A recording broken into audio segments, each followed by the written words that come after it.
Hello everyone, welcome to LearnExcel. So today we're going to talk about VLOOKUP, a very prominent and highly used Excel function.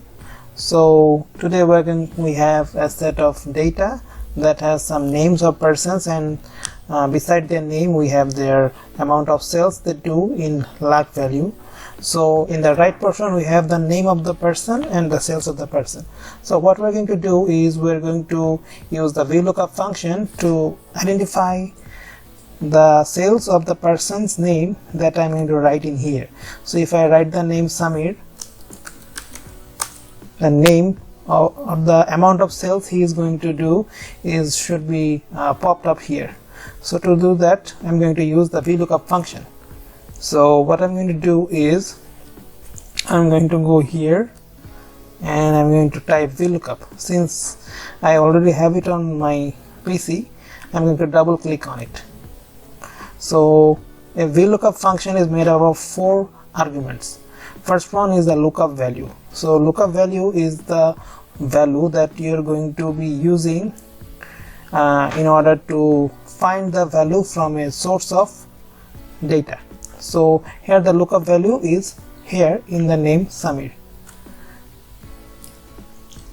Now the table array is the table of text number of values from where we are going to retrieve the data related to Samir. So the data here is in this place.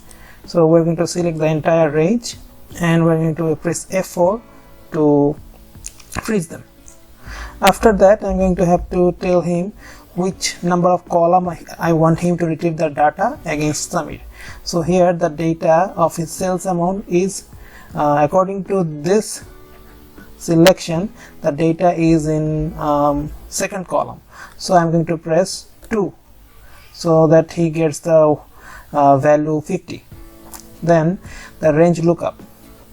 So it is actually looking for if I need an exact match or a partial match. So for exact match you can either write false or you can write 0. So I'm going to press 0 and I will press OK.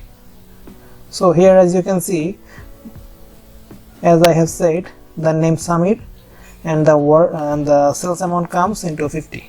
If I write Sanya here, the result turns to 40. If I write the name Ria, it's 30. If I write Shan, it's 10. So that's how the VLOOKUP works. I hope you understood it. Thank you very much.